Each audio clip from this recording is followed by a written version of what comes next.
Next week, after a decade in the warp, Warhammer 40,000 Space Marine 2 will drop, and at long last, all us tabletop wargame nerds will get to control the badass Captain Titus once again. Seriously, even as a card-carrying member of the Forces of Chaos who hates to give any love to my loyalist stepbrothers, especially an Ultra Smurf, I gotta give credit where credit is due. Titus is pretty damn cool.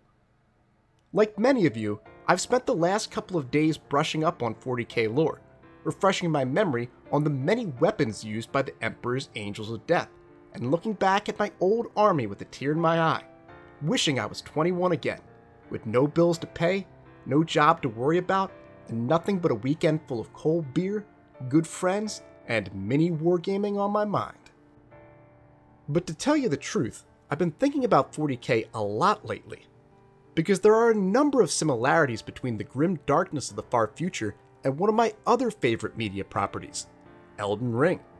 Specifically when you compare the lore behind their central characters, Marika the Eternal and the Emperor of Mankind. In the base game of Elden Ring, Marika's backstory was quite the mystery. We knew that she was a Numen, the supposed denizens of another world, and that at some point she rose to power, claimed the Elden Ring, and planted the Erd Tree. But beyond that, the details were quite hazy. In the Lands of Shadow, our Tarnished can discover the truth. Marika was from a group of Numen known as Shaman, who lived here, in the Hinterlands, an area hidden by the Shadowkeep. Her people had a natural gift. Their flesh was said to meld harmoniously with those of other species. So the Hornsent, the dominant faction in the lands between at that time, rounded up the Shaman, whipped them into submission at Bonnie Village, and then stuffed them into jars along with the chopped up pieces of other species. All this they did in an attempt to create living saints. What exactly defines a living saint is unclear, but some have theorized that Marika was, perhaps, the Hornsent's lone successful attempt at creating one, that she herself was stuffed into a jar, and rather than turn out like this horrifying monstrosity, she emerged a perfect and powerful being, a combination of species united as one, many separate things that were conjoined. Over in Warhammer 40,000, the Big E has a stunningly similar origin story. In the Neolithic Age, the Shaman of the early humans foresaw a coming conflict with the forces of chaos. They feared that their people would fall to the corruption of the ruinous powers as the Eldar once did. And to make matters worse, the Shaman found that their ability to reincarnate was no longer foolproof. Upon death, many of them were devoured by the demons of the warp. Desperate, the Shaman came together and devised a plan to sacrifice themselves and pool their collective psychic powers together by reincarnating into a single soul, a soul that would later become the Emperor of Mankind. At the time, however, the Shaman simply referred to the individual they planned to create as the New Man.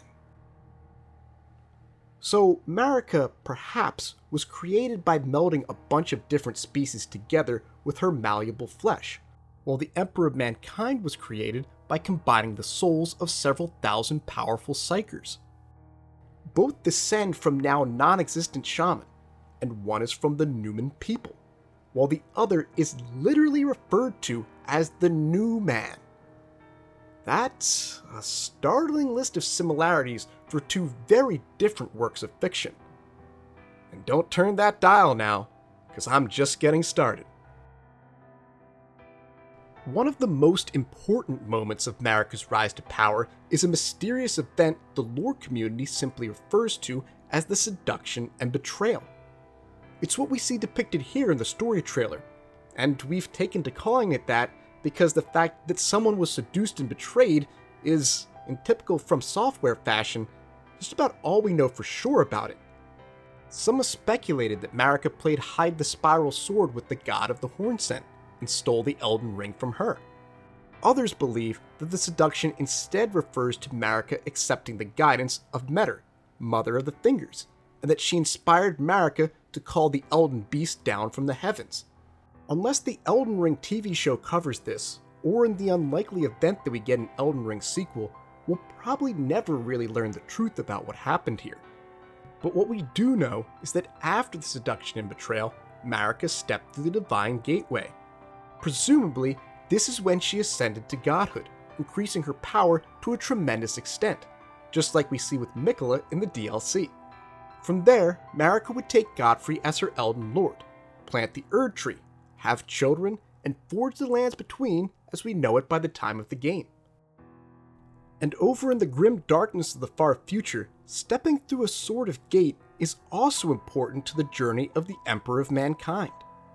Early in his backstory, the Big E traveled to the night world of Moloch, where he found a warp gate, which he then stepped through to enter into the realm of chaos.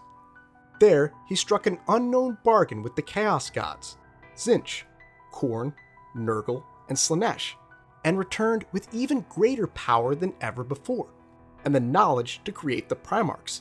His 20 superhuman sons would go on to lead his Space Marine legions. So during their early days, a period of history that is still somewhat mysterious for Marika and the Emperor, both benefited from a significant boost in power after stepping through a supernatural gateway. And exactly what happened to them on the other side is something that's a major subject of debate for members of both lore communities. After their rise to power, both Marika and the Emperor would go on to have children. Lots of children. And before I go on, just to be clear, yes, my fellow 40k fans, I am aware that the Emperor of Mankind does not procreate, and thus, the Primarchs are not his biological sons, but rather his gene sons, which, for all you Philistines out there, basically means that they're the most complicated science fair project in the history of humanity. But for all intents and purposes, they are his children, so let's not let semantics get in the way here. Anyway, down in the lands between, Marika is the mother, or father, or mother and father, it's complicated, of all of the demigods in Elden Ring's pantheon. Specifically, there are 4 different broods of demigods in Marika's expansive family. The first generation, who most assume were sired by her and Radagon, and includes Messmer and probably Melina. The second generation, who she had with Godfrey, and includes Godwyn, Mohg, and Morgott. The Carrion generation, who she had with Renala when she was Radagon, and includes Ranni, Rykard, and Radahn. And the Afflicted generation, who were definitely products of her and Radagon, and includes Malenia and Miquella. And a startling number of these demigods ended up cursed, corrupted, or dead. Melina might have been the Glomide Queen, meaning that she led a Horus Heresy-style rebellion against her mother. Messmer has a giant fucking snake behind his eye, the base serpent, and Marika basically used him and his army as her version of the Space Wolves, her executioners, to burn Prospero, I mean the Lands of Shadow. Mohg and Morgott were cursed and born as omens. Malenia is afflicted with the Scarlet Rot, and Miquella is stricken with eternal childhood. As for her other progeny, Godwyn was killed on the Night of Black Knives, an event that I believe pushed her to the edge. Ranni slew her Empyrean flesh that same evening, and then took on the form of a doll. Radahn seems to have been corrupted by his great rune. Take note of his discolored flesh at the Battle of Caelid. And Rykard got into snakes, depravity, and blasphemy in a way that would probably make Slaanesh very, very proud. Over on Terra, the Emperor of Mankind fared only marginally better. After completing his work on the Primarch project, the Chaos Gods, the same forces he bargained with beyond the Warp Gate, intervened and scattered his 20 genetic sons across the galaxy. Though the Emperor would later find them, some were changed forever by their experiences on their homeworlds. They proved to be far more human than their gene father, more susceptible to emotions like rage and jealousy. And some, like Angron, who'd been fitted with the horrible form of cybernetic implants known as the Butcher's Nails, ended up far worse. Ultimately, half of the Primarchs would fall to chaos and rebel against the Emperor in the Horus Heresy, a 9-year conflict in which Horus, the first Primarch recovered, would seek to supplant his father in the name of the ruinous powers. And now, by my count, 6 of the Primarchs are demon princes, 4 are missing in action, and 6 more are either dead or believed to be dead, while Lionel Johnson and Guilliman have recently returned to the battlefields of the far future. So, to top off their startling list of personal similarities, Marika and the Big E would have quite a bit to talk about at family therapy, because both of them watched an unfortunate number of their children die or fall under the dark influences, in one way or another, of their enemies. Now, of course, all of this begs the question, is George R. R. Martin a Warhammer 40,000 fan? I doubt it.